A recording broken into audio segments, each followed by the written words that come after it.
বানিয়ে যেতে চাই কয়েকটি কথা জিজ্ঞাসা করে।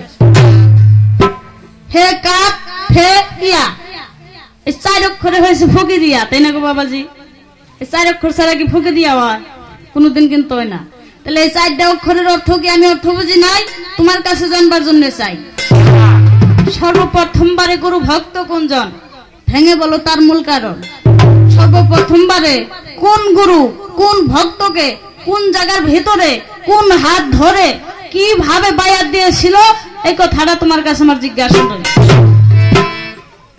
আবার দেখেন দাদা, লক্ষ্য করে আমার দয়াল নবী সাবিত হওয়ার পরে 549 বছর পরে বড় পীর আব্দুল কাদের জিলানী জন্ম নিয়েছিল বিশ্ব চরাচলে, যে হলো তরিকার শিরোমণি। তার উপরে কিন্তু পীর নাই, আছে কি? এই 549 বছর এই তরিক কার কাছে কিভাবে গোপন রয়ে গেল, এই কথাটাও গোসাই তোমার কাছে আমার জিজ্ঞাসা।